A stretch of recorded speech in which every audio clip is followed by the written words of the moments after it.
I'd just like to say today is what we're going to hear in the executive budget is a 30,000-foot view. So you will see this again several times as we move forward. So I know a lot of questions may come to your mind, but you will have an opportunity to see it again. So, Governor, good to have you today, and we'll ask you to proceed. Well, Mr. Chairman, ladies and gentlemen of the legislature, in conforming with the custom of incoming governor and giving his or her executive budget, I'm here today to submit to you all my first executive budget as governor of the state of Louisiana for the fiscal year of 2025, which begins July 1st. Since taking office on January 8th, we have worked diligently to craft an executive budget which right-sizes our state's fiscal affairs.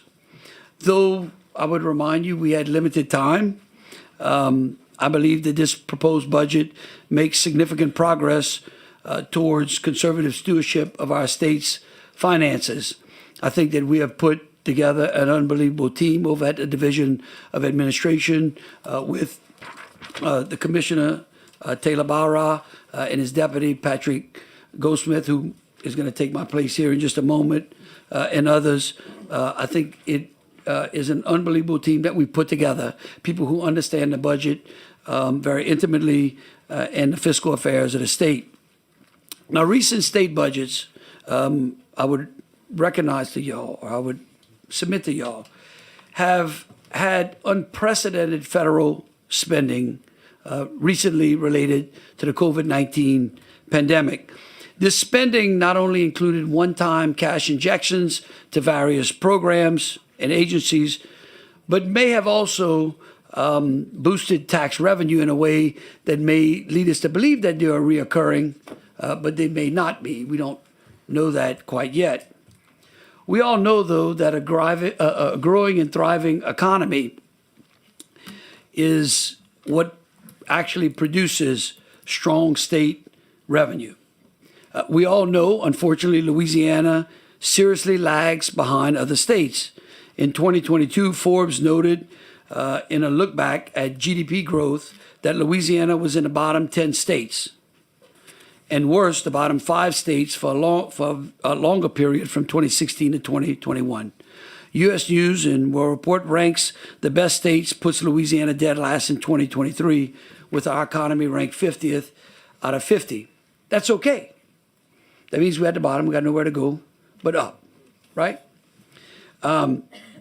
So I, like many of you, are focused on turning the state around and working with my team and working with you all and the great people of this state.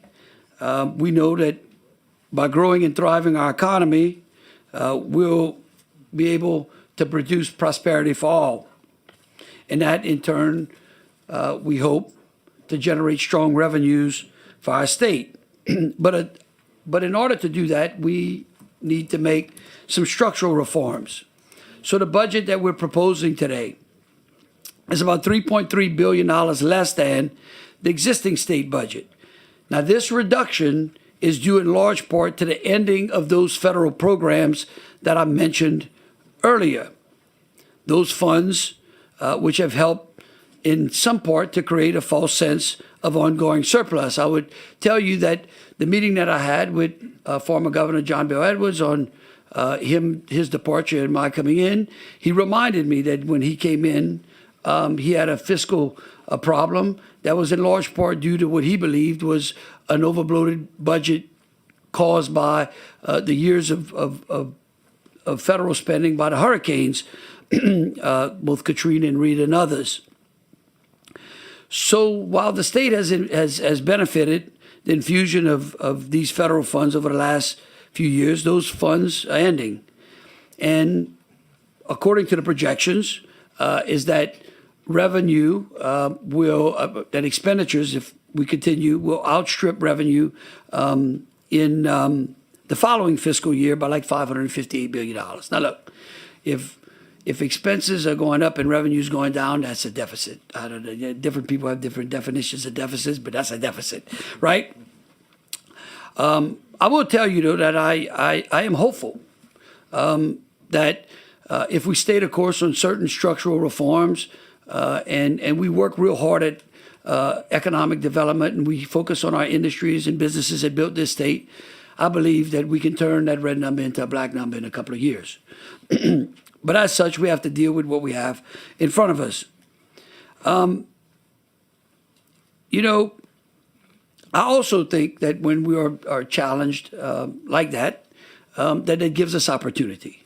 We don't have to just cry about the fact that it may look like we're in the red. We can work to get ourselves into the black. And of course, I want you to know that's why one of the first executive orders that I issued was to ask our state agencies to identify inefficiencies in respect to their departments and empower them to deliver savings for you and our taxpayers.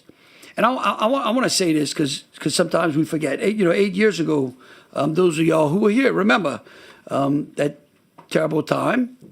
And of course, I was an incoming attorney general taking over a department. And we ran a fiscal responsibility project inside of the attorney general's office some 8 years ago. And we basically empowered our state employees. And we said, if you went out there and if you found savings and inefficiencies, that we would return those inefficiencies to y'all. We would come to the legislature and we would explain to y'all why we should keep the money we saved. And year after year after year, if you look through and you project, that agency rarely came to y'all with asking for additional general fund dollars. In fact, we gave more back than we took. And what that taught me is that we've got some great state employees. The question is whether are we willing to empower them? Are we willing to tell agencies at the direction of our secretaries in the cabinet to say, look, if you go in and if you can find no savings, if you can, and when you get to the end of the budget, instead of just trying to spend everything because you're afraid that somebody's going to take it away, if we would allow them to reprogram those dollars as we go from one fiscal year to another, I think that this legislature would be shocked at the response that you would get. You know, at one time, there was a time back in the federal government where the Department of Defense had actually put out a program to federal employees that if they recognize savings or waste inside of the Department of Defense, and you could calculate and track it all the way through, that those employees would receive a little bonus, a little stipend on that. I would tell you that I believe that we have plenty of money to do the things that are important to the people of this state.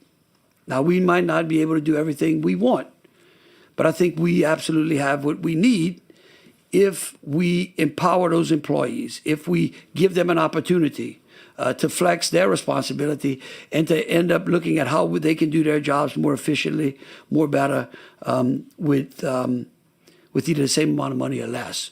And so I think that this path, this budget sets us on a path towards fiscal responsibility and shared prosperity.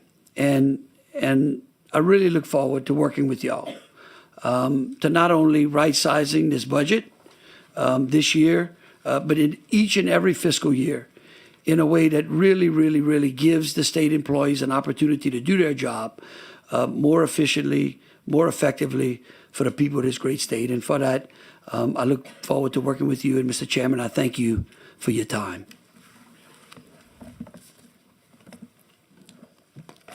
Thank you, Governor. Appreciate those remarks.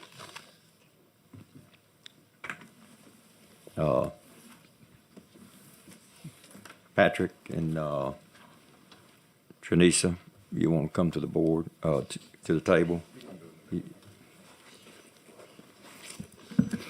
President Henry? Yeah, ma'am, I just want to just give an overview. Members, as you all know, this is a high-level kind of discussion of the budget we're going to have now, and as we go through the budget process, we get more specific and more details. Our staff hasn't had a chance to dive into this, and I know that from the perspective of the folks at the table, they're not new to the process, but they're new to their job. So if you decide you need to get into the weeds on some of the questions, you don't get your answers, don't get frustrated. This is not the last time we're going to see these group of 3 individuals, I can assure you, and they'll be more than happy to meet with you individually as well, as I expect us to do on the Senate side. I have no doubt the Speaker will do the same. So be patient with them through this process as we kind of go through this high-level part of the budget. So thank you all. Thank you, Mr. President.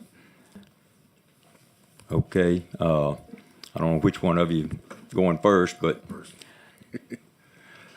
Thank you, Mr. Chairman. Taylor Barrow, Commissioner of Administration. Good afternoon to all of you. As you heard the governor explain, this is our first budget. I will remind you that for our agency heads, all of which are new with the exception of maybe one, saw their budgets for the first time about 3 weeks ago, some of them 2 weeks ago. A budget, of course, that was submitted by their former agency heads back in November. So what we've spent the last few weeks meeting with them, letting them understand what that budget request look like, getting their opinion on what those budget requests are. And what you'll see here today is the results of that very quick work over the last 2 or 3 weeks.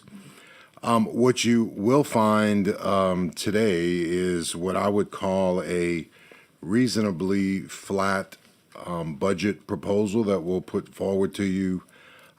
We'll cover with you some of the things that have rolled off, which were a lot of one-time initiatives over the last couple of years as it relates to federal programs.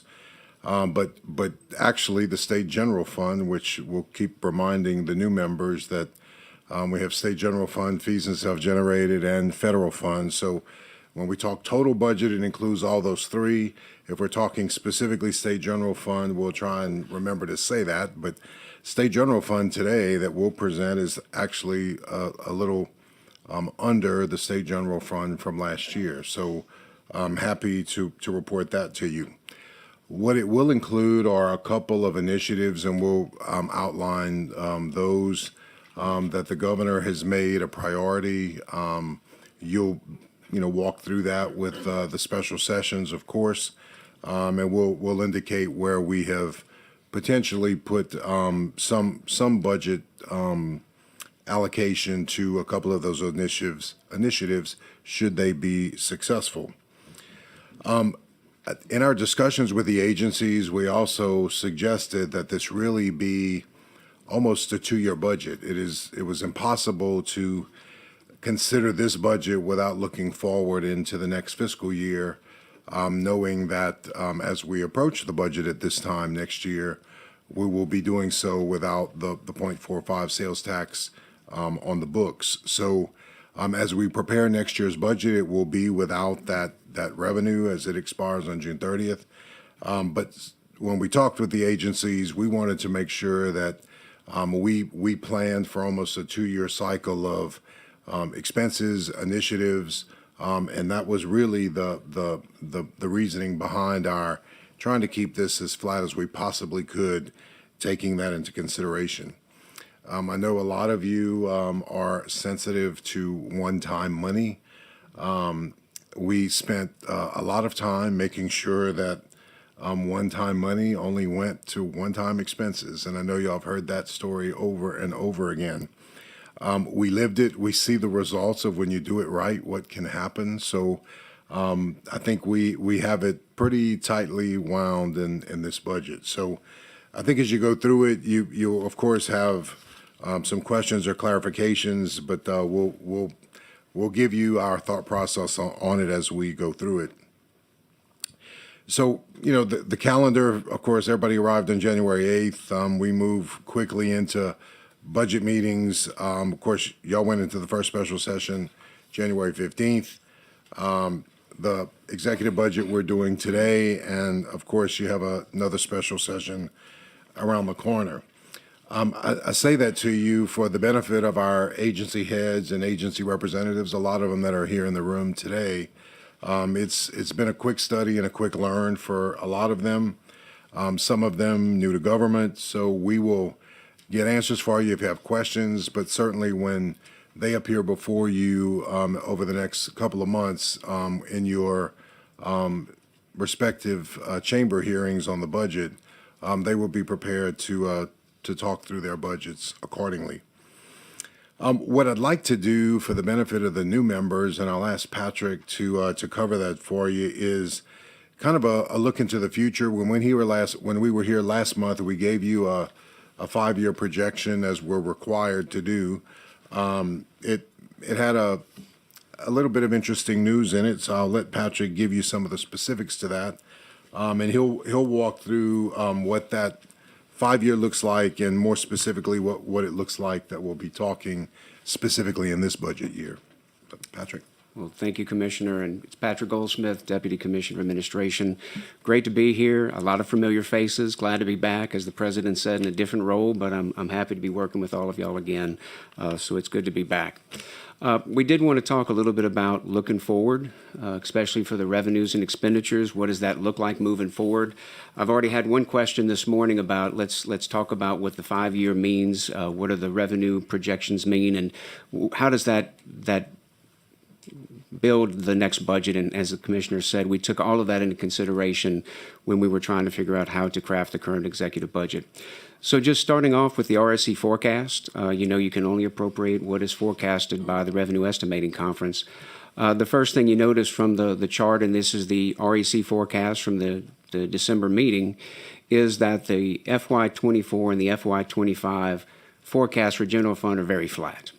If you go back in time and you look kind of after the storm in FY11, the final forecast every year, there was kind of an increase that was steady. It was slowly going up again. But then in fiscal year 22, we saw kind of a jump in the forecast, obviously, largely due to some of the COVID money and the expenditures related to that. So in FY22, the forecast for general fund rose to $11.7 billion as compared to $9.8 billion the year before. That's not on this chart. I wish I would have built out the before times, because you see that spike, and then in fiscal year 23 it's 12.3. So if you look at just the year before this graph and the current forecast, it went from 12.3 down to the 11.989. So we're looking for the current executive budget in FY25. It's a flat state general fund. Then obviously there's going to be a reduction in the forecast because of the 0.45 rolling off. That's about a $416 million reduction in the REC forecast. Then you'll see a little bit of an increase over the next couple of years, kind of general growth, typical growth over those next couple of years, but it does not return to that level of before that drop off. So that's the revenue side. And then when you put that with the expenditures, this is what you saw in the 5-year forecast. So when we talk about the shortfall of $558 million in fiscal year 26 and trying to build a budget in 25, thinking about 26, it's because of those revenue forecasts from REC. And when you're laying those over the continuation expenditures that we project. And the continuation expenditures are those, if we just try to do the same thing next year that we're doing today with inflation, some mandated costs, what would those expenditures be? So the division prepares those numbers. We meet with the legislative staff. We try to get as best of an estimate as we can looking into the future so that we can compare those projected expenditures to the projected revenues. And so that's when you hear about that shortfall of $558 million. It's the REC forecast compared to those projected expenditures. We were asked about the FY25, that $65 million, that shortfall. Obviously, we had to solve for that. We have presented a balanced budget, so that is taken care of in this budget with all of the adjustments we have made. But looking forward into the future, that is what we're trying to prepare for, is that drop in 26 that's coming because of the roll-off of the 0.45. So one of the things we have asked our agency heads to consider, and this is just a laundry list of those suggested items, and going into the November 2024 budget submission that they'll be preparing, to spend time in these different areas as it relates to reductions, looking at existing contracts, staffing levels and vacancies, any of the planned acquisitions, and you'll see that there are times where we can fund those, times that we can't. Non-mandatory programs within their departments, potential duplication, of course, always. Other discretionary state general fund expenses if they exist, and efficiencies in the delivery of their services. It is those types which you heard the governor reference of asking employees and management of those agencies to spend time reviewing this.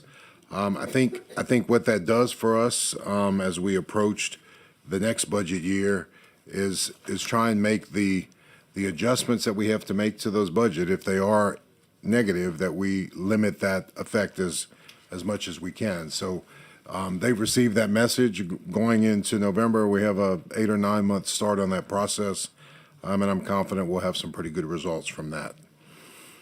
In the preparation of the actual executive budget, I mentioned earlier we have removed one-time items from the current year, those that were either legislatively mandated or were a result of federal programs.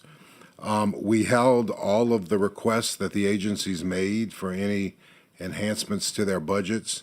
There are a couple that included some mandates that we had to consider, but for the most part, their request for additional dollars, we kept the list. We'll see what happens with revenue projections going forward, but very few of them are built into this budget. Of course, we had to make the decisions on the things that were statutorily required, and include those or not, things like cost increase on a contract that we're bound to pay. So you'll see some of those, and we'll outline those for you as well. And then attempted, as I mentioned earlier, to fund non-recurring expenses accordingly when we possibly could.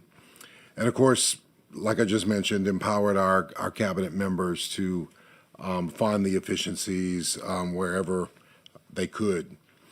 One of the things, I think, roughly $417 million in one-time state general fund. You'll see in there, which, as I said, is going to be matched up fairly well. I will tell you, to the new members on the committee, stop us when you hear us say things like IATs and carry forwards and clawbacks and all these things that we are familiar with, but you may say, what the heck is that?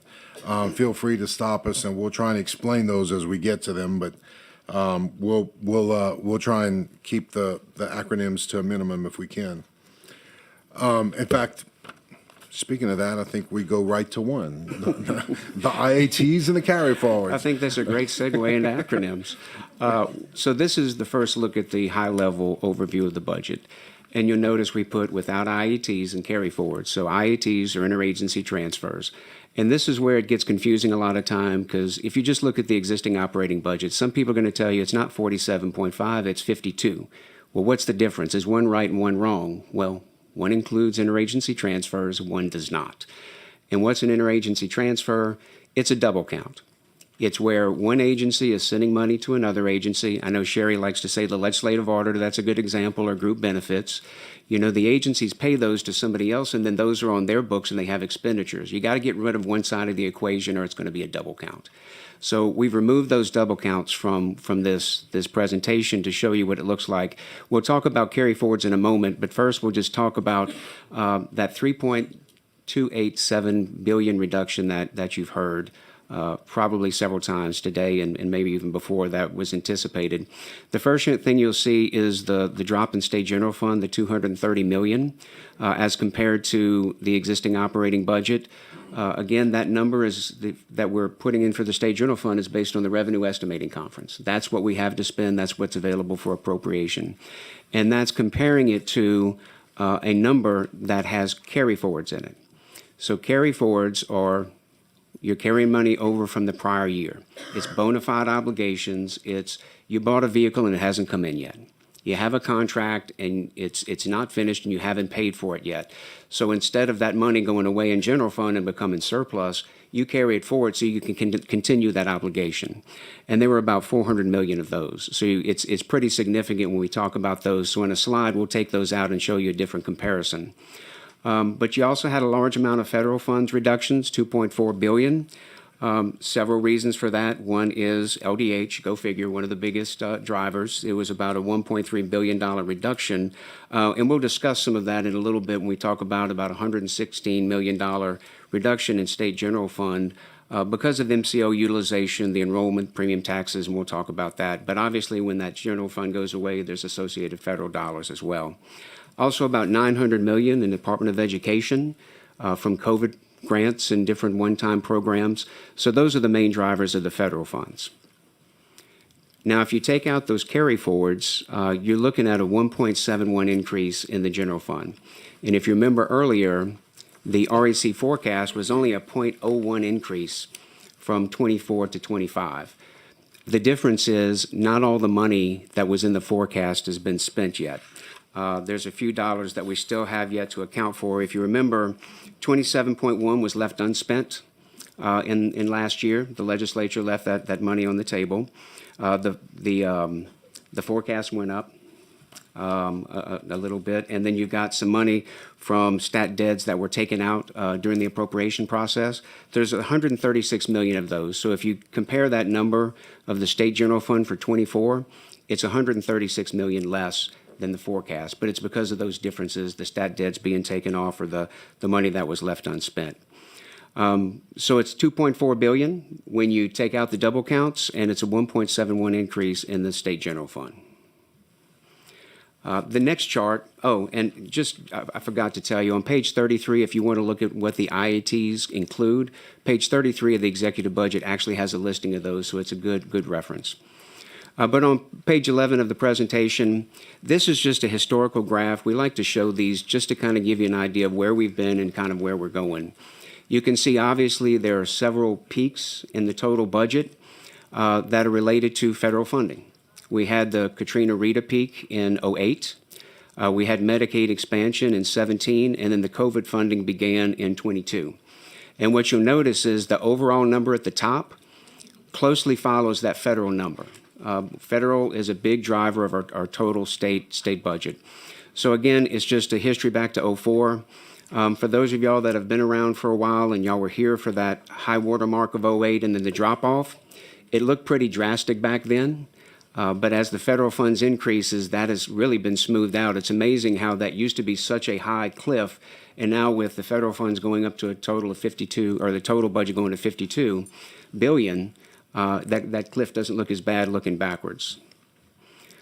The next slide just goes over all the means of finance. We didn't quite go back to 04. Wanted to give just kind of a more recent view of all the different means. We've got the federal funds, the state general funds, the statutory dedication, the fees and self-generated revenue, and those interagency transfers, just so you get an idea how much we're talking about. Again, you see the largest increase by far has been the federal funds over those years since 2014. It's been an average annual growth of 8.5%, as compared to the state general fund growing at 3%. So by far the biggest driver of that increase in the budget has been those federal funds over the last several years. And just for reference, those dotted lines on the end, we do those to show the change to the executive budget and the existing operating budgets, so just so you know those aren't actuals. Everything else is actuals, but those numbers are what we're projecting based on the existing budget and the executive budget that we're proposing. The last kind of summary slide we want to present, and this is just something to give you a sense of where does the money go from the state general fund? What is it spent on? These are some large categories you'll see in the executive budget. The largest is education. It's 47% of the state general fund. And if you look at some of the details, K through 12 is about 4.2 billion of that. Higher ed is about 1.3 billion. So those are the two biggest drivers of that education piece.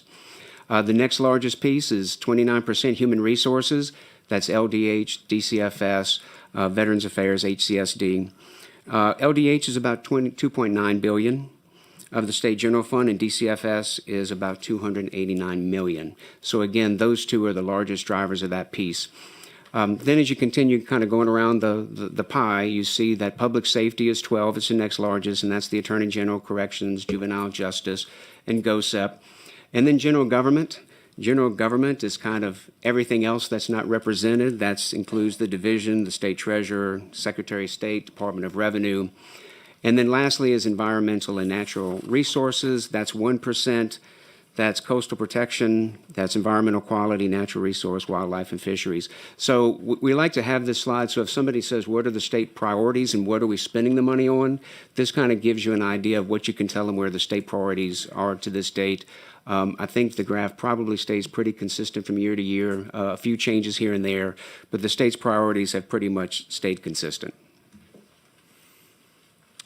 So this will be a comparison of the numbers we've been talking about. If you look at the totals down at the bottom, the 12.2 billion in the 24 budget versus the 11.9 billion that we're talking about in state general fund. So each department you'll see there, and I will quickly note that all of the red negatives, starting with the treasurer on down, are not cuts to their budget. I'll say that again. Those are not cuts to their budget. When we net out, if you remember, and thank you for doing it, a 90 plus $1 million pay down of the UAL, a lot of our departments got credit for their retirement contributions to the goodness of their budgets, as you will see in the majority of these indicators that are in red parentheses. So it is a credit, less money that they'll be using of state general fund this year. So if ever you doubt the true effect of a pay down of the UAL, a good bit of that red number is reflective of that. The other agencies increases, and we'll be talking about those as we go through. Some that include some considerations for the special sessions, others that are either required or are mandated by law. So we'll walk you through those. There also, we talked about the carry forwards. That's also built into these differences that you're seeing. And of course, any one-time fundings that were also eliminated in that process. So just wanted to make sure that we don't communicate the red negatives or cuts to budgets. As we go forward, we wanted to highlight the major items, and talking with the governor as we went through these additions, if you will, to either the level of funding or the inclusion or exclusion of funding. We wanted to walk through the major items. And of course, the first one on that list is the teacher stipend. Very similar to what was proposed last year in your budget, was approximately $198 million worth of increases in teacher pay. Governor Landry, certainly in agreement. As most of you know, if you followed his campaign, his mother was a school teacher. So he is adamant about, in this budget year, working with you, the legislature, and Bessie and DOE on attempting to do a stipend, and we're going to continue to call it a stipend based on what we face next year. So to build something inside the formula for a teacher pay raise that becomes permanent will be a challenge over the next couple of years. And I think we want to be truthful to our teachers as we explain that, that if we do spend $198 million on these raises, it will be stipends, not raises. And talking with the Department of Education and Bessie, we hope that everyone will agree with that thought process as we face what we look at over the next couple of years. Governor is in full support of working with all of you on coming up with that formula looks like and awarding those increases. So we will continue to have further discussion on that. I just wanted to share his vision with regard to how that will be allocated. 127 million acquisitions and major repairs. We've listed a few examples of those. 58 dozers that needed repair and rehab after the ag and forestry response to the wildfires. A good bit of old equipment that needs to be replaced. Very few of these are just new adds. A lot of them are maintenance and refurbing equipment or replacing a completely depleted piece of equipment. So that is what makes up that 127 million. You'll see that in this budget. The DOTD Highway Match Program to match our federal fund requirement, there are 62.8 million in the budget for that. We'll get through the LDH number, but the 285.1 million that you're seeing, replacing Fed funds with state general fund from the enhanced FMAP and MATF dollars. And Patrick will walk through that in some detail in a minute. $116 million reduction from MCO utilization and enrollment, premium tax changes, and pharmacy rebates. Clawback, as we promised we'd explain, but a CMS clawback payment for Medicare Part D, $28.4 million. The annualization of the nursing home rebase, and we can certainly have Teresa give an explanation of what a nursing home rebase is, if she's willing. I'm sure she'd be happy to. And of course, the Cooper Jackson settlement with the Department of Justice, a $16.5 million contract increase there. Going on, corrections, about $20.5 million for operating compensation and supply increases. Some of that inflationary, some of that required.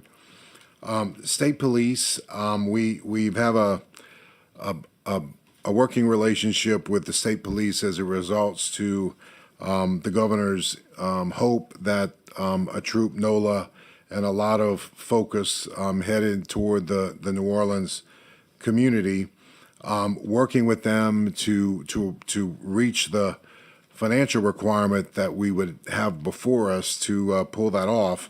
The 32.4 million is a combination of things within state police. Should you support that concept and a troop NOLA be formed, not everyone appears on the first day. So gradual, borrowing staff from other parts of state police, just a lot of startup that goes into an effort of that magnitude. So we worked closely with them on establishing what that number would be. There are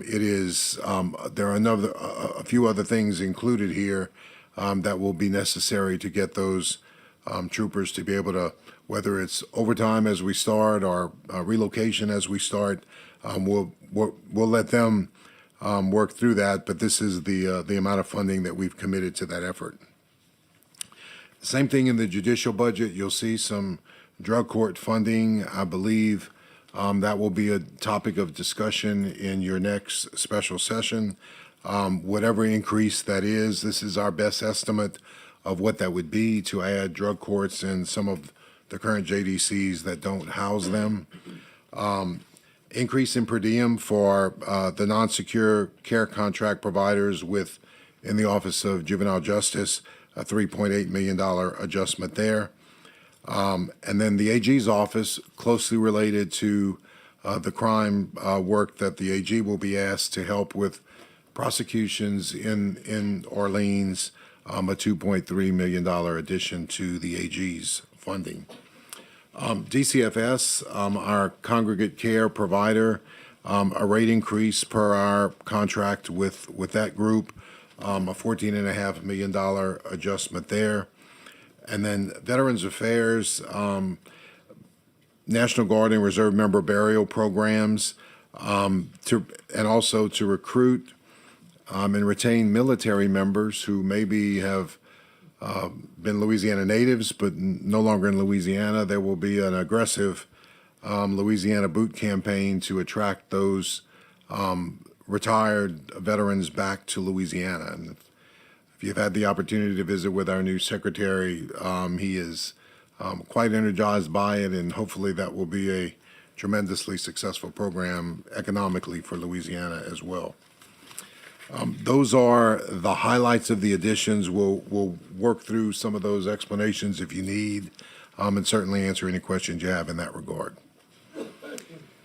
Next, we want to talk about the surplus and the excess, and we want to spend a little bit of time kind of going over those concepts. So for the surplus, for closing out the books on 23, we're looking at $325 million.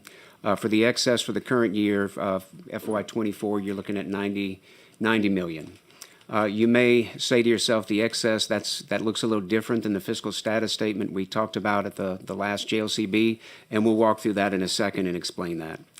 But just for a little bit of background, surpluses are from prior years. When we closed the books last year on fiscal year 23, that's when we figured out, did we have more revenue than we anticipated? Did we have fewer expenditures? Did we have more?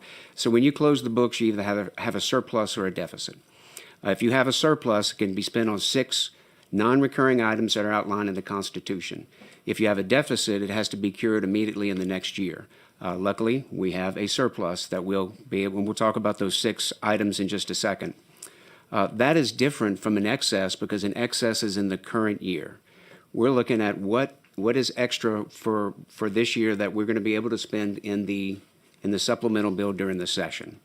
And to explain that number, why it's a little different from the fiscal status, RAC had increased $64.4 million, and that contributed to the excess. Usually when the forecast goes up, that's usually when you have extra money to spend. But we also had that $27.1 million we talked about that the legislature didn't spend last year. So that was the $91.5 million. But we had a special session, and we spent $1.4 million in supplemental, so that brings us to that $90 million. So we're still going to have about 90 in the current year that is going to be available to spend during the session in a supplemental bill. Now, going back to the surplus, what are those 6 constitutional items? The first is deposited into the Budget Stabilization Fund. It's 25% required. So you hear it called the Rainy Day Fund, and that's an automatic that'll happen. The next is the payments against the state's retirement system, the unfunded accrued liability. As the commissioner talked about, that was made last year, that 10%, but also additional investments, and that helped draw down and save $90 million of state general fund this year. The law did change. That 10% is going to be bumped up to 25%. I put fiscal year 26 is when that kicks in, but Debbie Vivian helped me realize it's actually fiscal year 25, so that 25 will kick in a little bit sooner. Then there's 4 items that you have an option to choose for the rest of the surplus. Retirement of the defeasance of bonds, funding for capital outlay projects, highway construction for which federal matches are available, and deposits into the Coastal Protection and Restoration Fund. And so those are the decisions that are going to have to be made during the upcoming session. So yeah, this graph kind of shows you that calculation. So the rainy day required amount would be $81 million. The unfunded accrued liability would be $32 million at the 10% level. And then the $211 million would be what you would decision with regard to the other opportunities you have with the surplus dollars. Certainly, you will have lots of conversation about how that $211 million gets divvied up. And we can help with those conversations if you need more information on that. The excess state general fund expenditures, the supplemental bill, as Patrick mentioned, at this point, these are placeholders that we have recommended to be included in that. $9.7 million for the state police as a result of the Troop NOLA organization. Should whatever is needed before June 30th, that's the best estimate we can give that effort. $11 million for extra security, extra secure care facilities, I should say. $15 million for ag and forestry wildlife expenses during the state emergency, and I need to mention that is a shave of what they truly need, but that is what we're hoping to give them in the current year. and then 31 million Department of Corrections for operating overtime, food, and supplies. As you know, for our newer members with the Department of Corrections in particular, calculating required overtime that's needed, particularly in their guard community, until June 30th is always a tough calculation and estimate to make. So it is pretty common that in our supplemental bill that there is a Department of Corrections number. We pretty much plan it every year, change the amount depending on that requirement. Also included in the excess funds bill, $10 million as a set aside for the voting technology fund for new voting machines, which I believe are a 26 year event, but we are setting aside that 10 million currently. And then the State Emergency Response Fund for future disasters, adding 10 million to that fund as well. Just quickly wanted to, we've introduced the folks at the table. In the division, if you need to reach out for us for questions or more information, you've met Patrick, you've met Ternisa, for the Office of Planning and Budget, and while I'm on Ternisa and her group, a great deal of thanks. This is a 4 or 5 week effort for myself and Patrick when we arrived, but Ternisa and her staff have been working on these budgets year round. But their information, and if you doubt the level of information, all the supporting documents will be on the Department of Administration website, and it is pages of detail and pretty enlightening if you go in and read it. So when you want detail, you can certainly call them, but if you're wanting to read through, you can certainly hop on the Division of Administration webpage and look at lots of supporting documents to everything we've talked about here. Yeah, and definitely looking forward to working with each of you and your staff. We know, as the president used to say in his former life as a House Appropriation Chair, this is draft one. We know there's going to be many drafts to come, and we look forward to working with you on those, providing information, answering questions. As the commissioner said, we are definitely here to help and look forward to working with your staff. We'll be happy to answer any questions. Okay, thank you. I think at this time we'll go ahead and do Trinice with the expenditure limits, and after that we'll entertain questions.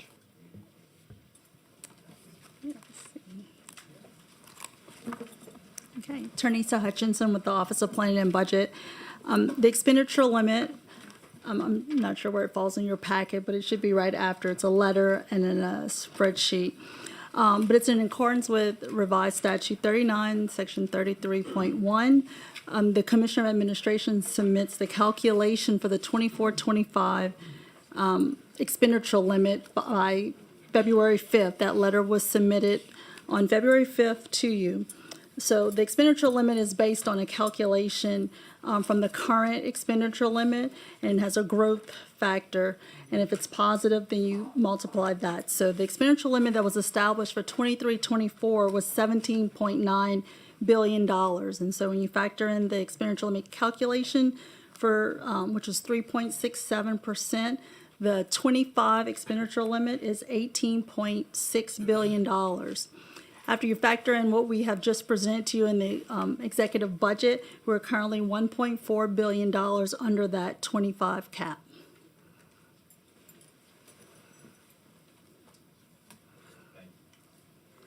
Thank you, Trinice. We'll entertain questions at this time. Senator Boudreaux. Thank you. It's Senator Jackson. Senator Jackson. Thank you. Yeah, but we're sitting so close. Clean it up. Okay. He said clean it up because on merit, we're sitting as legislators so close. I just had one question, and I've seen a lot on the news about the possible reinstatement of the death penalty in the state of Louisiana. Is the drugs for that included anywhere in the executive budget that was introduced today?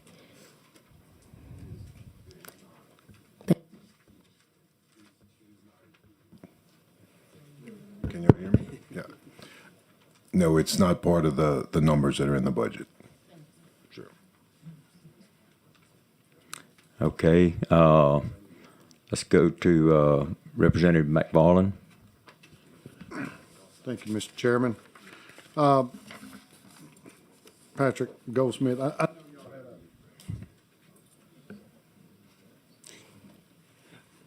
Good. knew you had something to say. Thank you. I know you had a short amount of time to prepare this, and I know next year we'll have more time. But I do have a question, and I'm not going to get in the weeds on all the budgeting, but I do have a question on the revenue estimate on page 4. As it relates to fiscal years 24, 25, can you explain to me where we're seeing these increases in 26, 27, 27, 28? Help me understand that. Where we're seeing that increase in revenue. So we had a discussion with Manfred before we got here, and obviously this is very high level. But asking about why it was flat, I think the best answer is the economists try to stay conservative for the year that's upcoming, and so that 25 year is got some conservatism built in. I think the Revenue Estimating Conference has done that pretty consistently since the Katrina Rita years, because you don't want to have the number too high, then you have to cut.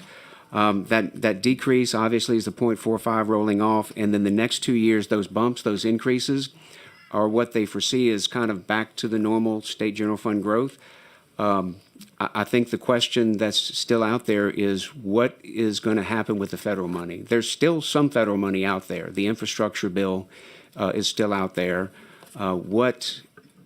Where are we in that increase? Where are we going towards a decrease? And I think that's what they're trying to figure out. I think when they come in maybe April or May, when they have the next REC, I think they're going to have to try to figure out those answers about where is the forecast really going.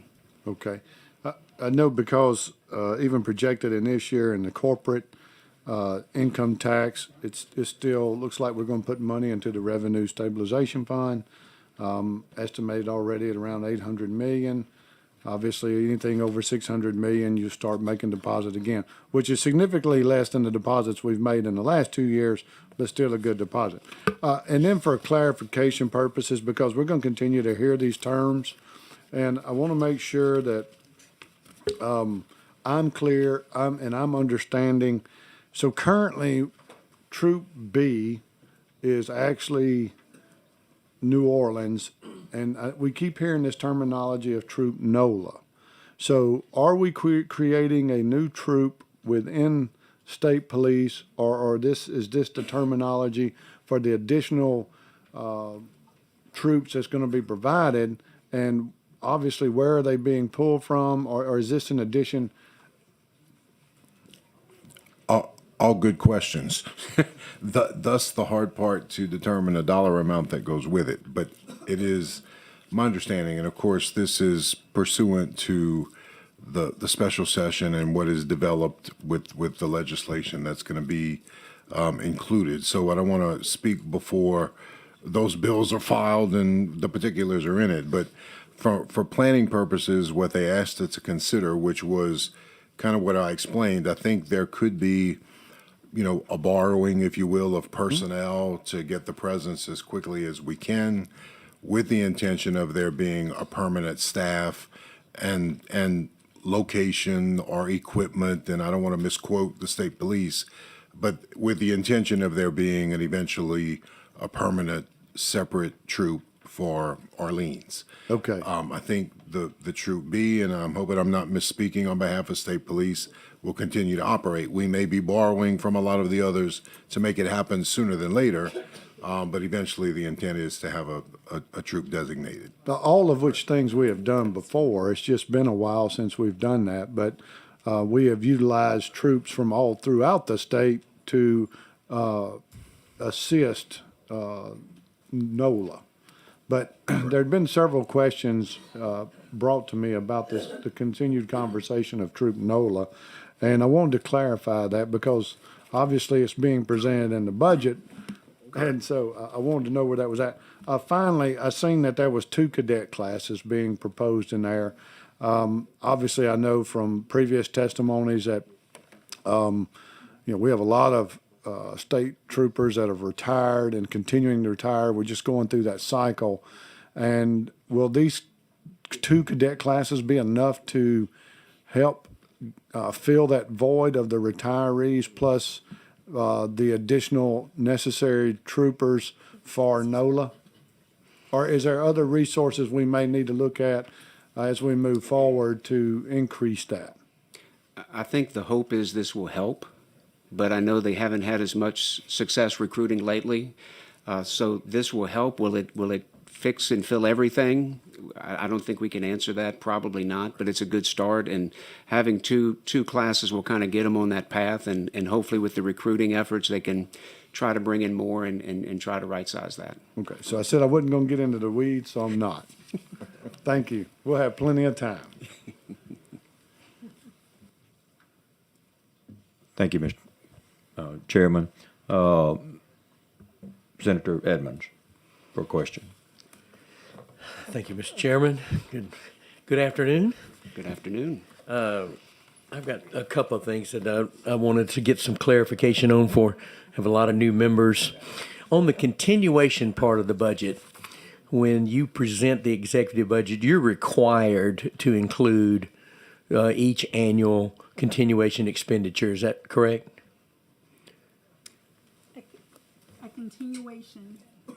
A continuation, you're required to, yes. But then an executive budget, that's when the decisions are made of what to include and what to exclude. And so that's what happens. There are several items in continuation budget that are not included in the executive budget, or it may be even financed differently, the different means of financing.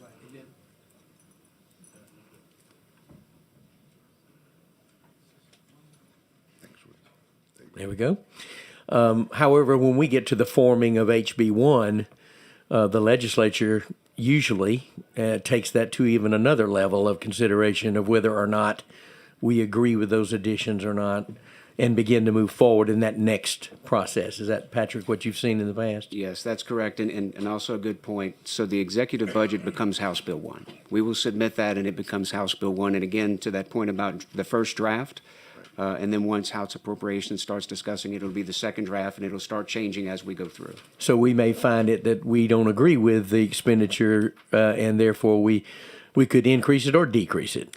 That's possible. There could also be an REC meeting. There could be other means of finance that become available that we find out in committee as you have those detailed presentations. So all of those things definitely are possible. Yeah, so this is our first kind of introduction, and for all our new members, this will be a process that we go through with each agency, et cetera, through both Senate Finance and Appropriations. Yes, and as you go through those 28 some odd presentations in your committees, you'll get pages and pages of summaries from your staff. And so when you talk about those details, that's what you're going to start seeing, and that's when those will start really be fleshed out, because you're definitely going to get into the weed during the committee hearings. You mentioned something about staffing and unfilled vacancies and whatnot. We've had a lot of discussion over my tenure over funded unfilled vacancies that we thought there were some savings. However, there just wasn't an appetite to go to each agency and ask them to, without saying a freeze or a cap or those words that are always taken negatively, that we'd look at these areas and find a way. Maybe there are some savings. We believe there have been over this is my beginning ninth year. We believe all along that there's been some significant savings. Are we asking departments to look into this to prepare? I know no one likes that tightening of the belt, so to speak, but it could be one that would not affect our services to our constituents. Absolutely, that was. Yeah, it was part of the executive order, and that was not specifically in number, but certainly staffing and vacant positions were part of the executive order. I know they're always varied and flexible, but sometimes we could live without a few people here or there that doesn't affect, our spending over it. And I certainly would appreciate it. On the teacher stipend this past year, we always hear the words teacher pay raise, but in the last year's final HB1 when approved, it was not a pay raise. It was indeed a stipend. But then each of our parishes then have the ability or not to choose whether or not they actually institute the monies that we gave them. That's the drawback on that, is that if they don't do it, there's no guarantee for the teacher. And now we're looking at another one, stipend type, which I think is probably appropriate where we are with the possible fall off of $450 million. But could we require at least a report that would tell us how we spent this last year's money before we do it again, to see how many parishes complied with spending the money for the teachers and not other things in their particular, because I haven't seen that. I don't know where we would be with that. Yeah, we can certainly request that from the department. Yeah, I haven't seen that either.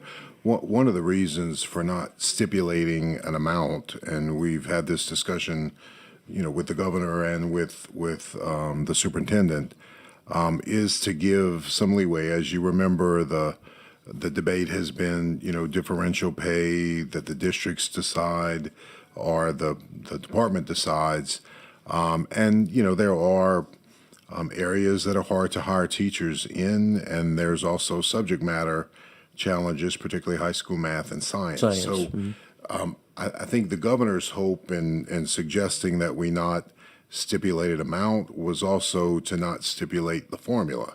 So if the legislature and the department feel like high school math and science is a priority, rural schools, inner city schools that might have a hard time hiring staff, if there is some work with the locals that can be done and how this 198 million is spread, that's kind of why we left it open to be able to have those discussions both with the department and with the legislature. I think if there's any heartburn, and there is when we do the stipend versus a pay raise, Correct. is that there's just not the certainty, that ambiguity about where the money goes. And I think for the legislature, I think it would bring some ease to that. If we know where the money's going, then we can answer, because our constituents we have a lot of teachers, a lot of retired teachers. I mean, we're going to hear from them. Absolutely. And I'm not against it at all. I think info would be a great cure for us that we didn't have last year. That would help. Absolutely. On the FMAP decrease, I know a big deal with LDH. For those of us that are maybe new in the room, FMAP was enhanced for COVID purposes, and now we see a great reduction.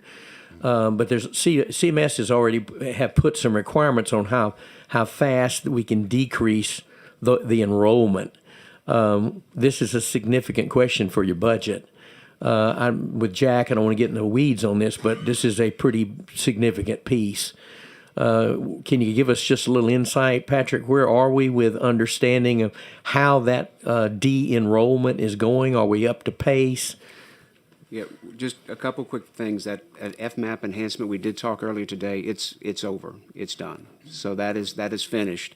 And as far as the disenrollment and the cost, actually had a talk before we got here with our LDH, new administration, and they have been going through that with a fine-tooth comb ever since, you had that conversation at JLCB. And they are trying to get ready so when they come for the hearings, they can have as detailed of information as possible. So right now, we know 116 million is that MCO utilization, enrollment, premium tax, and pharmacy rebate change in the budget. But in terms of that historical roll-off and the numbers and the projections, I think that's what they're working through. So they will bring that in detail. So they're definitely going to have that for you. Good, because I think obviously we're usually 2 days with LDH anyway, and this is a big piece for you guys. Well, we got to get this right. And as you said, it's very complicated, and it doesn't really do it justice to put a small thing on a slide, and it's so complex. I think they wanted that time to make sure they could walk through the entire thing with you. Good. Same thing. Final was on corrections. You've got a pretty significant amount you're recommending for excess, but then you also got for the next budget year another 31 million. So I mean, it's a sizable amount of money here. We're trying to negotiate to try to determined. The ask is always large. So not for today, but I do think we really need some pretty good details of that kind of money in excess spending going this year, and then additional spending for this particular executive budget as well. I think it causes a little pause. And I know when the department comes, they'll be able to provide a lot more detail, but in a lot of cases, this is just trying to catch up with their costs. Yep. Their costs for feeding, for supplies are always going up, and so we've historically been a little bit behind, and we try to catch them up in the supplemental with excess. So we were attempting to try to eat into that a little bit and get a little bit ahead of the game. But I'm sure when they'll come, they'll be able to talk to you about those projections. Well, thank you. And I do want to say, and I speak for many of us that have been serving, what a pleasure it is to see you guys at the table. We appreciate all your good work. It's not an easy job or task, but welcome back, Taylor. We're glad you're here. Patrick as well. Thank you. And your cohort in the middle, she holds she'll be the anchor to hold it down. She always does. But we appreciate what you guys are doing, and it's our privilege to be able to have you at the table working with us. Thank you. Thank you, Mr. Chairman.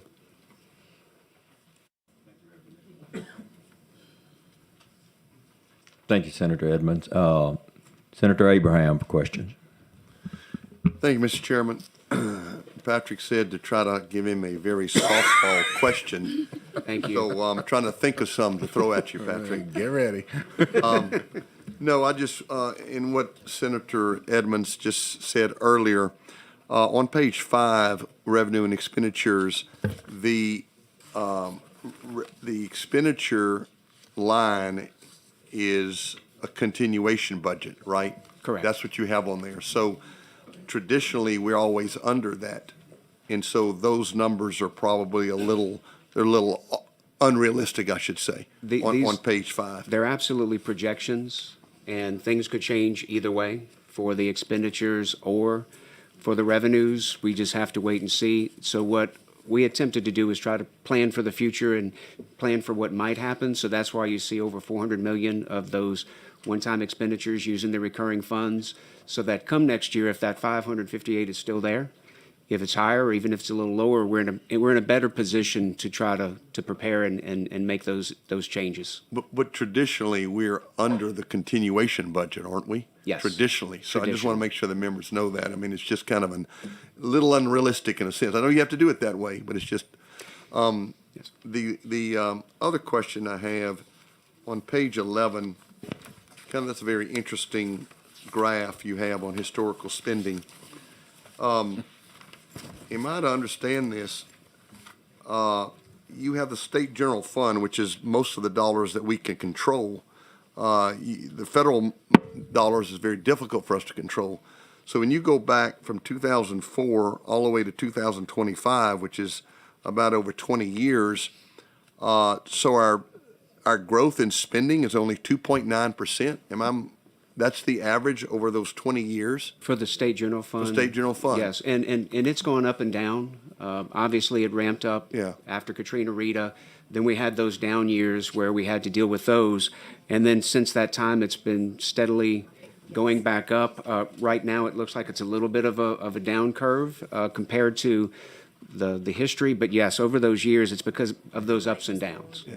Well, I guess the point I make, I hear it back from my constituents, and maybe a lot of members hear it here, of how we have overspent and how 10, 15 years ago, the budget was at a very, small level, and now we've ballooned it over here, and we've spent all kind of dollars year after year.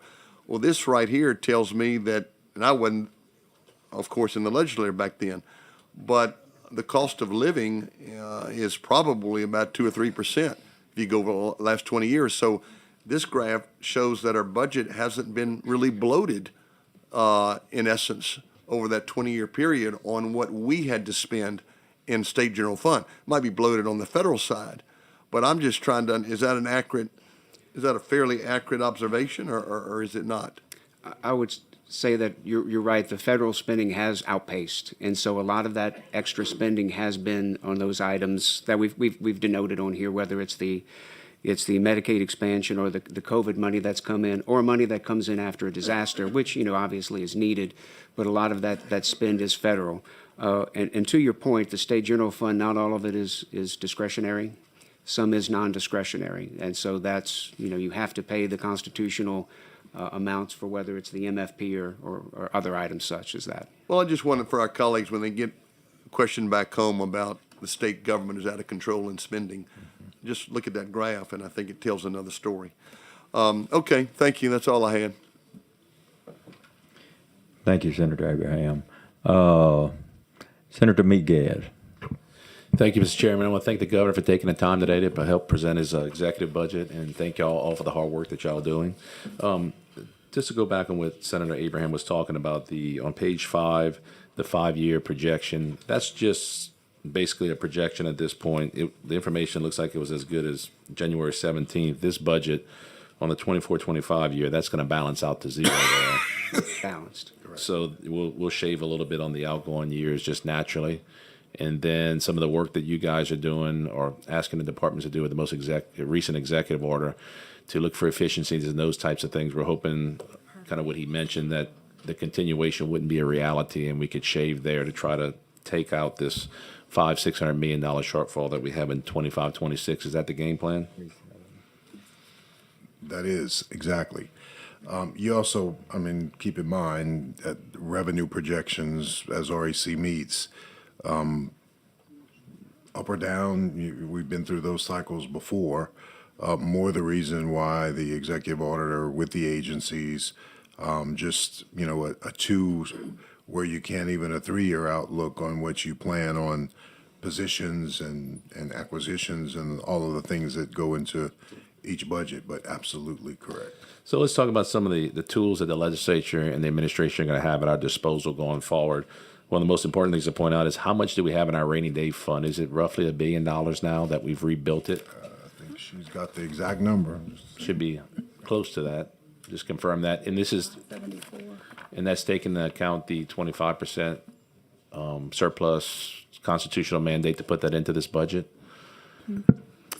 Currently, as of July 1st, it was $974 million. I'm sure there's been some interest. And so then based on the new surplus this session, another 81 170. million will be deposited into that You fund. said 81 million? Okay, so we're just over $1 billion, and that had got, Patrick, you can remember this number, just for the new members, what have we depleted it down to at one point in time? 330 million? It was way down. Yeah, it was way down at one point. I think she's got the numbers. Probably in fiscal year 17, was like the beginning balance was like 358. Oh, in 18, it was 286. Wow. So we got it. It was way down. So we're rebuilding that account, and hope we never have to talk about this too much again. But if I remember right, a 2/3 vote of the legislature with a mid-year shortfall with a revenue estimation about mid-year. If it's a shortfall, In the forecast. we can tap it up to what, 300 million or 1/3 of the account, something like that. Whatever's greater. So that's our first tool. So the legislature's done a great job at rebuilding that tool with some of the different federal relief dollars and one-time dollars that we had. The next thing that we didn't have before is the revenue stabilization fund that we learned through the slow years. Mr. Speaker, former Speaker, we had some tough times. And I'd like to point out to Senator Abraham that the reason why the state general fund did not grow to a large magnitude above the 2.9% number is because we didn't take the recommendations from the last administration and just grow the budget out of control. I remember, Patrick, all the hours we spent upstairs talking about that. The legislature had to fight back a lot of growth, and I commend you guys for bringing a budget that is what we may call near standstill, close. Yeah, absolutely. So- So is the revenue projection, so we want That's to make right. sure it Just makes reflected that. common sense, right? Instead of just accepting whatever the department's their wishes are, their needs, and continuation, you're looking more now towards maybe baseline budgeting and looking at what you actually need and then growing from there, because we just have less money now than we did before, correct? Correct.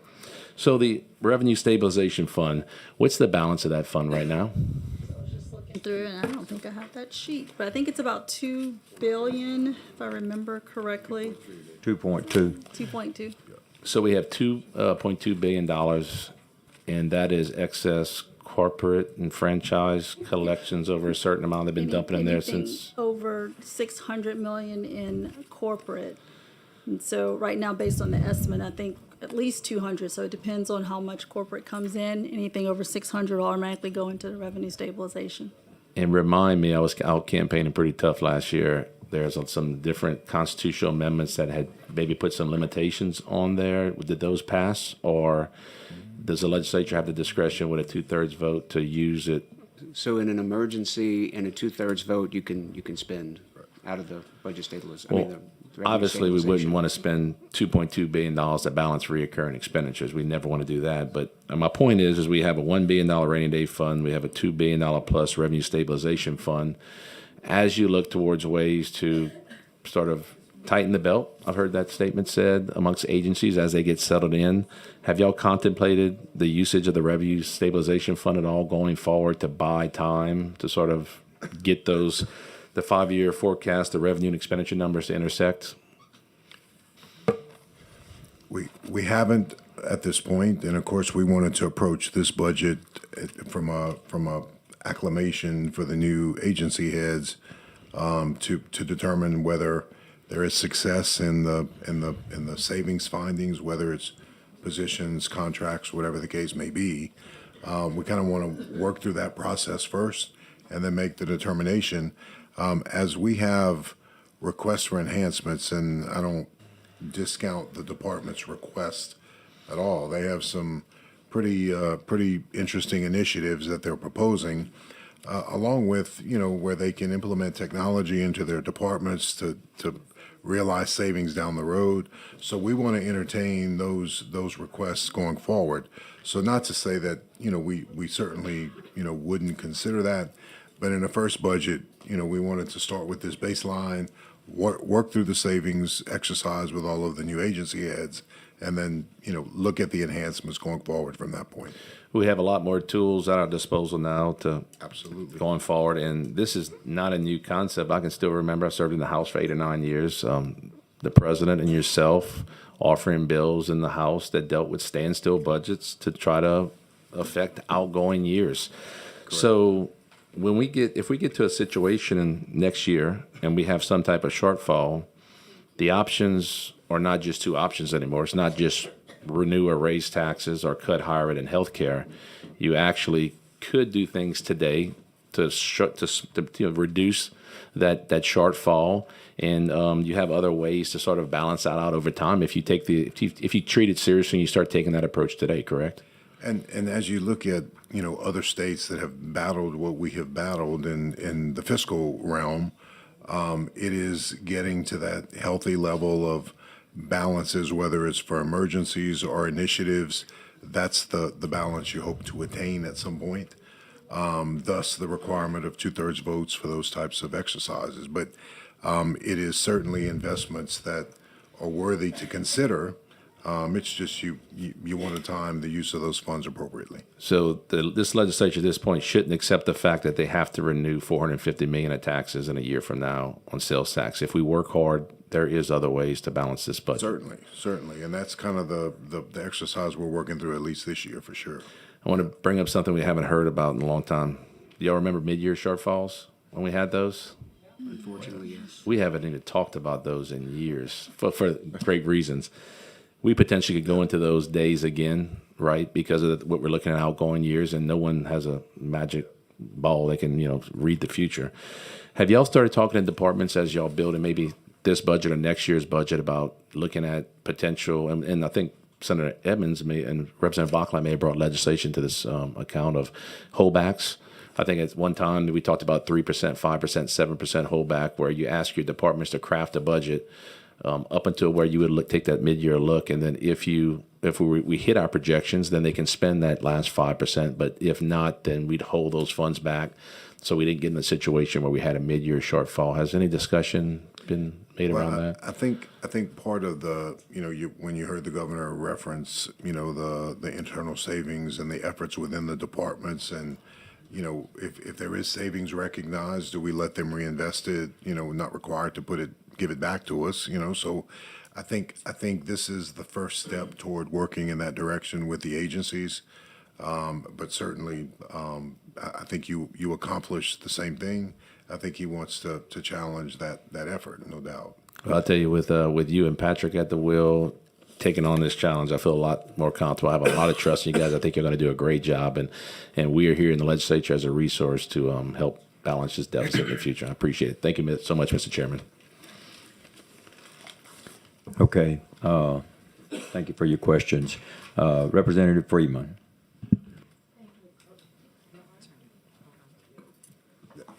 Okay, thanks. Thank you, Mr. Chairman, and thank you, Commissioners and Director.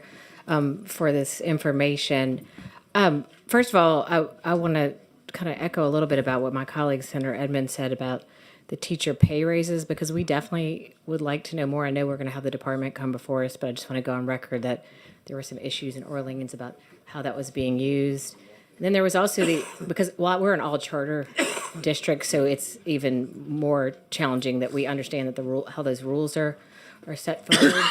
but also, some of the teachers who are, if we don't get a permanent, they're out. I mean, we're losing teachers, and we already know that we have not many going into major in education. So I'll just go on record saying that I hope we can find a formula to put in place, even if it's not used this year, to make our teachers feel comfortable about the future, because making it a stipend is worrisome. So that's more of a statement, but I guess I'll be looking closely at that going forward, and appreciate you all bringing that up. I want to commend you, because you didn't bring this up, but I see that early childhood education, and I had some quick text with some of my advocate friends on page 225, if anybody's looking. It was maintained at $87.7 million. I think that's the number. So I want to thank the governor publicly, and his staff, and all of you all for seeing the importance of early childhood education. Again, that'll be for further meetings, but I think there were some seats that were left unfilled, and we don't know why. And we know we have a decline in population and students and all the MFP and all the things that involve education. So definitely want more information as we go forward on how do we make sure those seats are filled, and is that the right number? Is that the number that we need? But thrilled to see that number was maintained. And then a couple of questions on some of your funding priorities. One is on Veterans Affairs. When you speak towards the relocation, we all know Guards members who live, current reservists who maybe work for Entergy or for a big national bank, and they live in Virginia or Texas. And I mean, some of us have family members who serve in that capacity. When they talk about relocating, are you talking about getting that person in Texas who maybe works for JP Morgan Chase, let's say, who's a reservist, to move back here? Is that what we're talking about? Correct. Okay. Do we know how many of them are currently placed in other states, like Virginia, Texas, Oklahoma, wherever? Yeah, our secretary certainly has that data, because Okay. he is focused on, even a campaign, so to speak, to reach out to them, talk about Louisiana's benefit, Okay. just increasingly. I think increasing the awareness of their economic benefit to being in our state. Okay. Of course, not necessarily to them, but to Louisiana, and use the dollars to do whatever we can to attract them to reside back in Louisiana. I understand it, but I know some of them work for companies that may not have an office here, and they're reservists. So, I think it's interesting. I would love to have them all relocate back Right. to Louisiana, Right. Especially friends and family who are reservists, and but I would say sometimes it's because of their job. Sure. And some of this is the ones that are retired too. I saw the retired. I just wanted to make sure it dealt with active duty as well. I think they've got a holistic approach. I think he's got a lot of great information. We've also told them we'd like some metrics to make sure where's the program going to go? How would we measure success? Right. Because they talk about how much of an economic driver it could be if you bring them back with their stipends and their Right. retirements. And so I think you're going to get a lot of information during those hearings. Okay, so that's great. And I was glad to see that, because I already am aware of that particular fact. And then, and these kind of go together with corrections and OJJ. When you have those funding increases, do you have any inclusion for education, vocational, and reentry programs in those funds for corrections and OJJ? Because my district is always asking me, where's the education, where's the reentry, how are we getting these people who are coming out of serving time? We maintained those levels. We did not increase. A lot of these were what you're seeing a lot of times now, just increase in contracts for just normal, I hate to say inflation or the new normal, but trying to catch up with those, especially with OJJ, trying to ensure that we don't lose those providers. That's what a lot of this is, just trying to keep a status quo and try to keep them, still keeping our youth. So there's nothing specific to increase for the training and education I don't believe there were no increases. Okay, and what about mental health especially for our OJJ department? Do we have any specific increases for mental health when you talk about provider reimbursements? I'm not sure if it's specifically for mental health. I would think that having the children to go into places that are secure and have better workers and better conditions would help. I know there's mental health programs that are there, but I don't know if any of the adjustments were specifically for a mental health increase. And I'm just hearing a lot about the reimbursements for providers who do go into those facilities and such, and some of them live in my district. So, I mean, that's why I'm asking, and I can continue to save some of the details for later, obviously.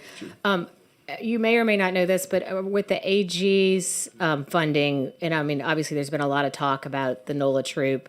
Our mayor supports it. I mean, I support it. People in my district would like to have that capability. Do we have a projection from the Attorney General if she knows how many cases she projects? I mean, obviously, that's some staffing and such, but I'm just curious if they know how many cases they may prosecute in a time period.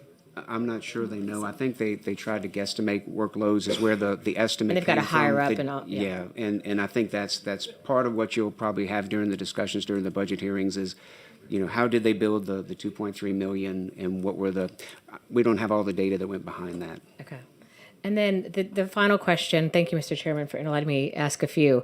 When we talk about DCFS, I mean, we all know that there's been a lot of problems with the children who sometimes fall under care for DCFS.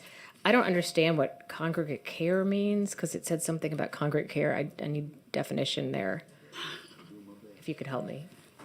Well, I don't know if I can help with that, but I think that, let me give it my best shot.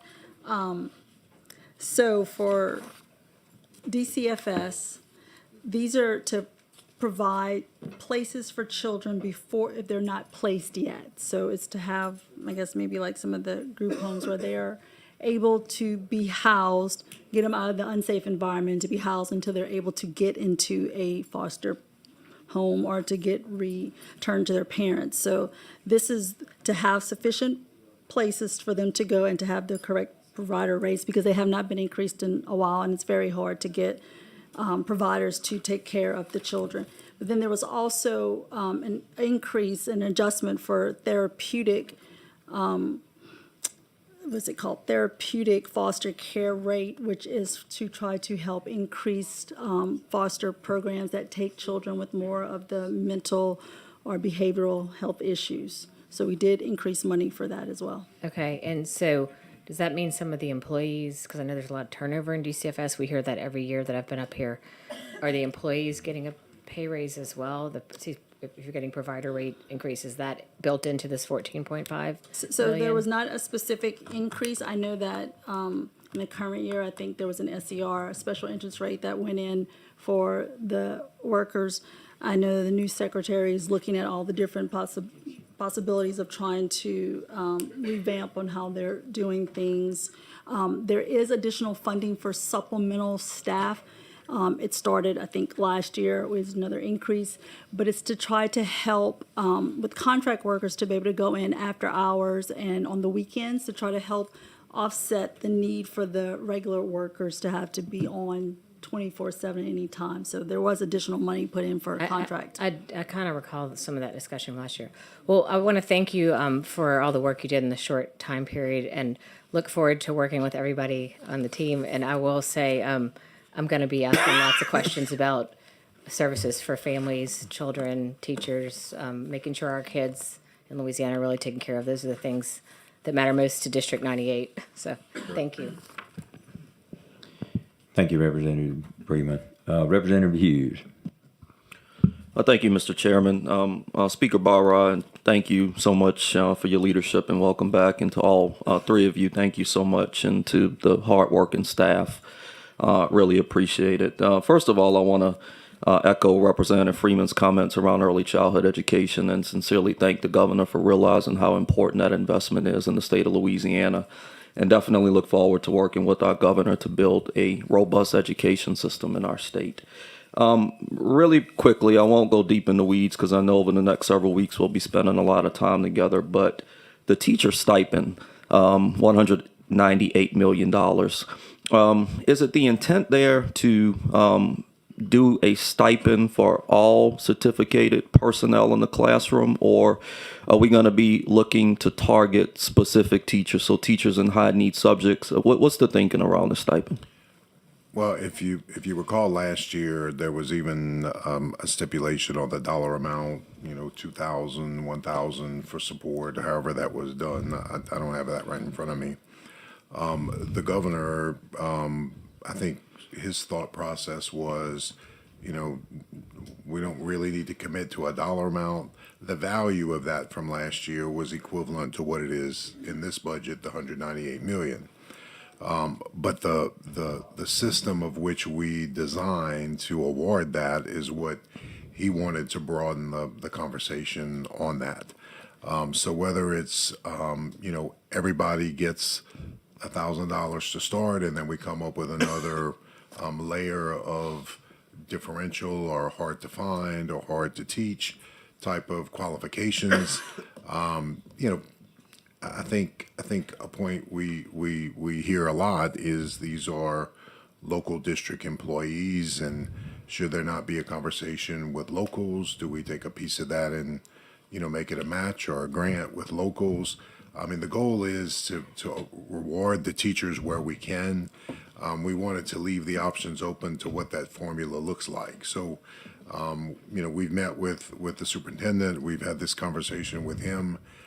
He is open to, putting it on the table, understanding that, as much as we hate to call it one time in light of what the projections show next year, it's only a commitment we'll be willing to make for this year.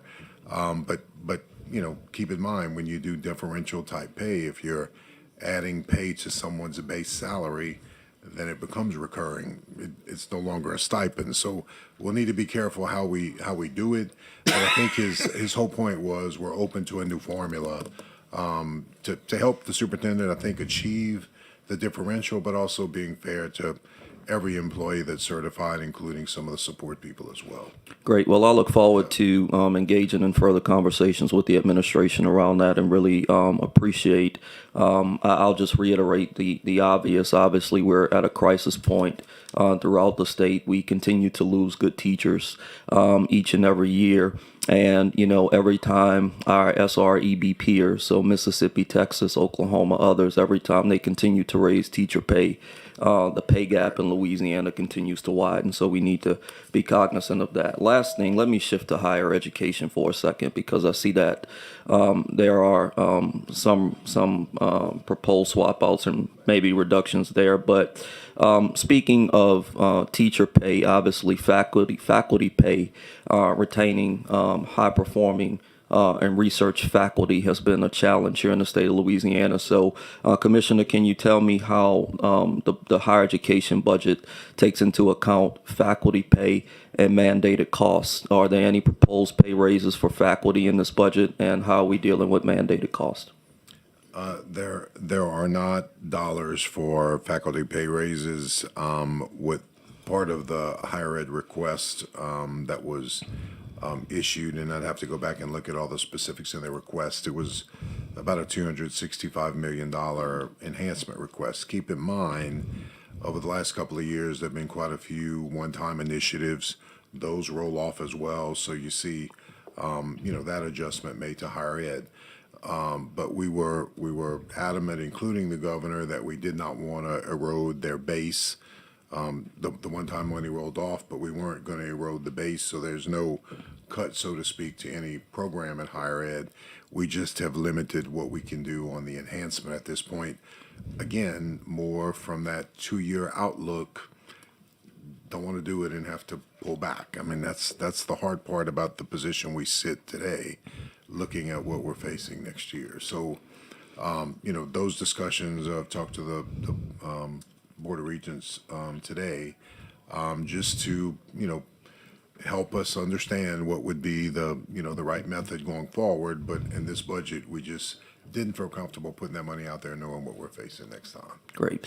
Well, look, with respect to our education, I look forward to continuing to work with the administration, and I certainly share our governor's, desire and excitement to grow our state and our economy, and just want to reiterate that higher education, which encompasses our labs of innovation and hubs for talent cultivation, will play a critical role, and ensuring that we have high quality faculty in the classrooms will be critical. Thank you, Mr. Chairman.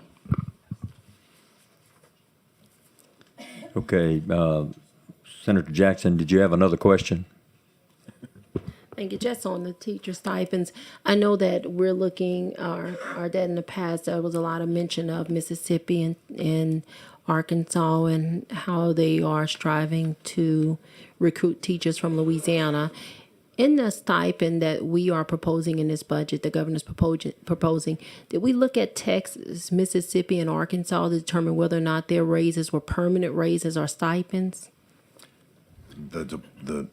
They may have, I don't have that information in front of me, but I would imagine the averages of what we're competing against, certainly the department has that information. I don't have that data, and he didn't, the meeting we had was specifically about Right. the budgeted amount, not necessarily the formula, but we can certainly make that request. Right. The only reason why I asked that question, Mrs. Speaker, and I always ask it, is because we are, my district borders Texas Arkansas and Mississippi.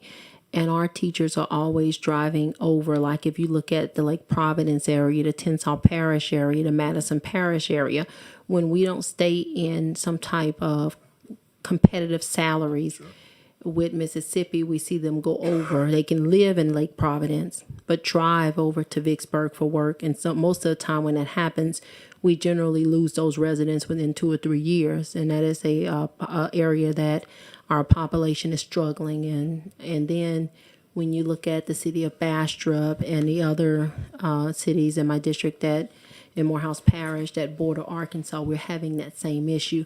So I'm always interested, and I'll have our staff to look it up, at what I know Arkansas's governor, Governor Huckabee, I still call Huckabee, did a lot of things with teacher pay raises, and that concerns me when I hear a stipend. I understand how the budget is being presented, but to see what Arkansas and what Mississippi did, because what they do directly impacts that Northeast Louisiana region.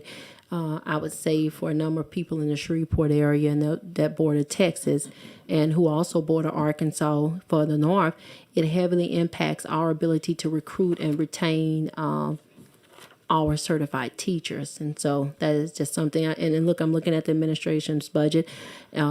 Listened to it on the way here until we had death in the family, and so I was kind of held up this morning. Came on in.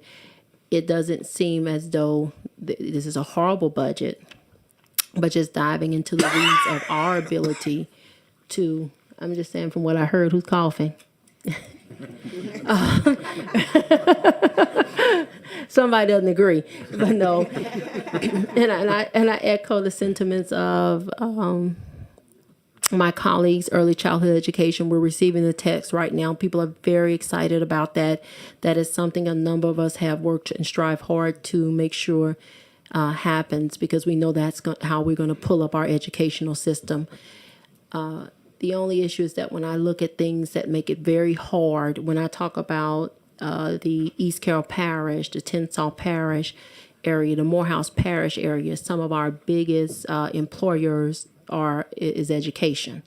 And so when we begin to lose our certified teachers, there's no undoing that, because it's not an area where we've seen a lot of growth already. And that would be my strong concern, and I would love to work with the administration on that, to look and see how we're placing stipends and whether they place permanent pay raises. This will be the second year teachers receive stipends if the budget goes through as prepared. And I know there'll be amendments, but that's just something that we saw in our area. And I know the governor is very concerned about education, bringing us from the bottom to the top.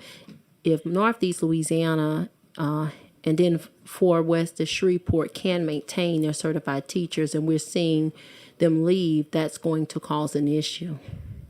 Well, and that would certainly be data we could ask the department to share when they come to the table with you guys, because I think I think that competitive issue, Mississippi, Arkansas, Texas, is real on all those border parishes, no doubt. And that's just my only concern. It's not, people say we talk about the educators more than we talk about students, but I'm looking at students who haven't had consistency of teachers in small rural areas. I was talking to a fourth grade class, and if I'm still on board with what happens, they're taking LEAP and everything. And what's happening is they've had 2 teachers this year, and we're just in February, 2 non-certified teachers. And we're looking at the direct parallel of taking care of our teachers who take care of our students. And some people say, why do we always talk about teachers? Well, if we don't have the teachers who are qualified to teach, our scores are not going to look like anything on the national average. So I see it as when we discuss teachers' pay, when we discuss whether we give them a stipend, when we discuss what happens and their benefits, we're actually discussing the impact that they will have on our students in the classroom and whether they'll be there. So we can't say it's just like going into a hospital and say, why do you always discuss doctors? Well, the doctor's the person that's going to perform the surgery. Exactly. If you don't get a qualified doctor, you don't have good healthcare outcomes. If we don't have qualified teachers, we will not have good educational outcomes. And so it goes hand in hand. And I know that you are always an advocate, being where you're from. But that is a concern that I would ask that the department really prepare those comparisons of how competitive we'll be and whether or not Arkansas, Mississippi, and Texas, when they gave their big lump sums, whether they were stipends or whether they were pay raises, because that matters in a home to teachers who are trying to make out a budget each year. I mean, that's 2 great recommendations, the competitive salary component, but also the report on how the stipend last year was actually implemented Right. in the parishes. That would be good information to have as well. And maybe teachers liked it. I just know in our rural areas, we don't have matches, right? And that is an issue when we go into that competitive type of thing, is that rural areas. And I just pray that this administration keeps a focus on the rural areas when it comes to education and how there's not a one-size-fits-all formula. And sometimes when we go into competitive type of stipends, that the rural areas can't match them, nor can they give what others are giving. So, look, I live in Monroe, but I know some teachers driving from Bastrop to Monroe now and to Ouachita Parish, 15, 20 minutes away. It is an issue for rural areas all around. And so I'd love to hear from you guys at the department and work with you on that, just to stop the bleeding in rural areas. Absolutely. Thank you, and I'm glad to have you back, Mrs. Speaker. You were my first, you're my first or second speaker, and you're always kind, even when you told me no, because I asked for so much. Which was often. She Okay, requested thank a you. lot. I didn't always say no. She just requested a lot. Thank you. Senate Pro Tem Barrow. Thank you, Mr. Chairman. You look good sitting there. And hello to everybody at the table. It's good to see you. I want to say Mr. Speaker as well, especially in your new role. And Patrick, good to see you. And Tanisha, it's always good to see you. I just want to, first of all, I'm not going to belabor the issue because I think that my colleagues have really done an excellent job communicating the importance of the education piece. But I was really glad to see the money in there for early childhood development. You guys know that I spent a lot of time on that particular issue. And when we talk about crime and things of that sort, education is a direct correlation to that. So certainly making the investment early on, I think, will help us long term as it relates to addressing criminal issues. But again, I just want to, I don't want to echo, or I don't want to reiterate what has been said, but again, I just want to say thank you to that. However, I did want to talk a little bit about the Office of Women Health, and so I think I finally found it where it's actually listed in the budget, and I'm glad that it is here. And it maintains the 6 transfer positions. But is there any additional funding to that department or to that area? It's on page 155. That's what I found was on 155. I didn't see any other money.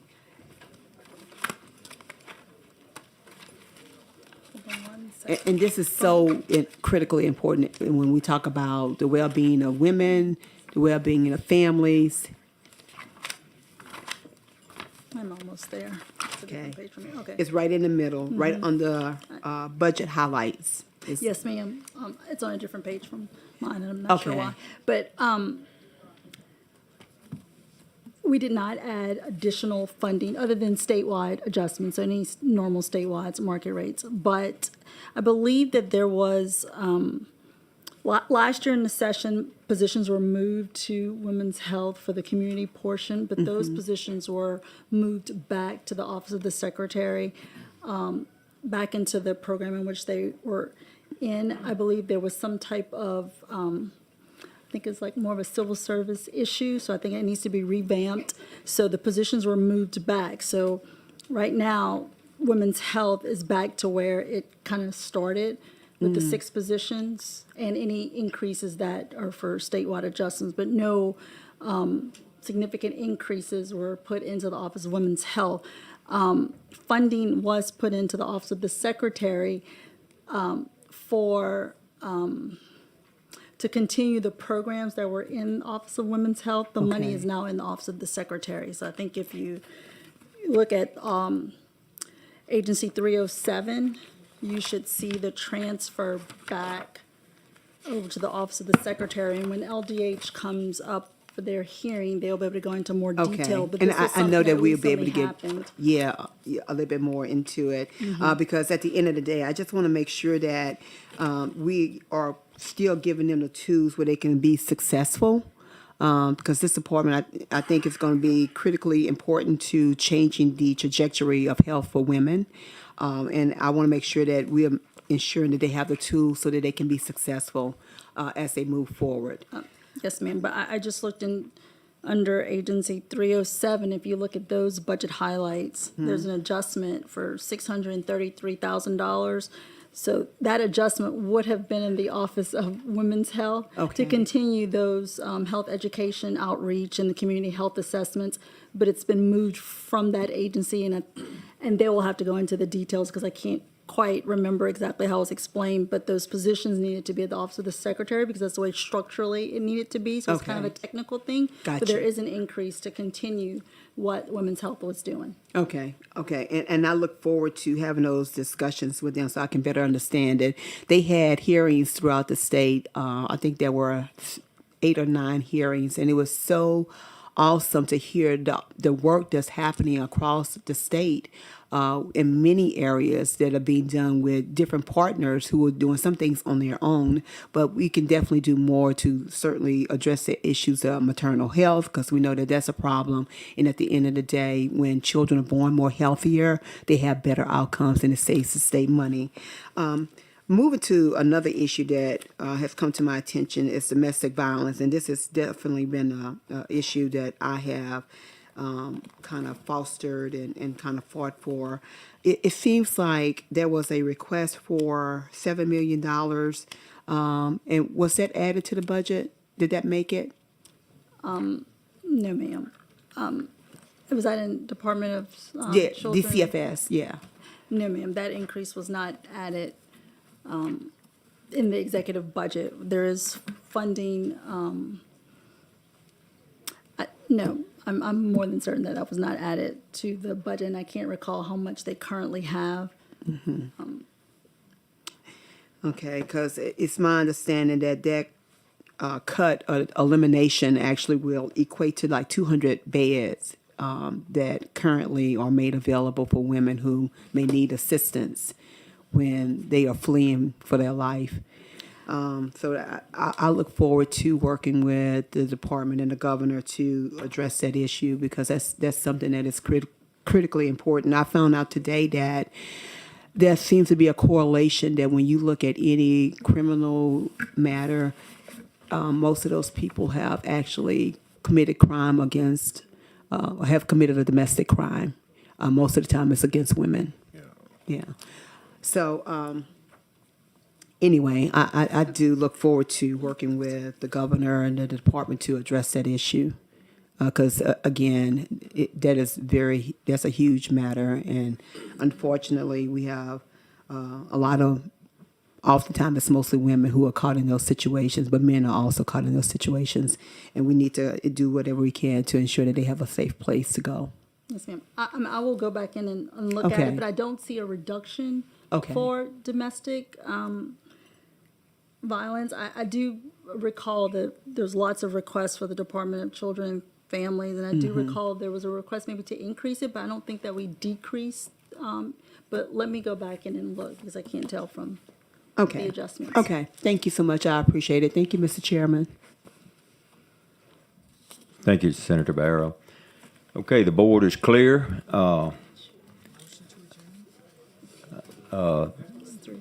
The Senator Presley makes a motion to adjourn. Thank y'all, Commissioner Patrick, Tranisa, for submitting the budget, executive budget. Thank you, Mr. Chairman. Thank you.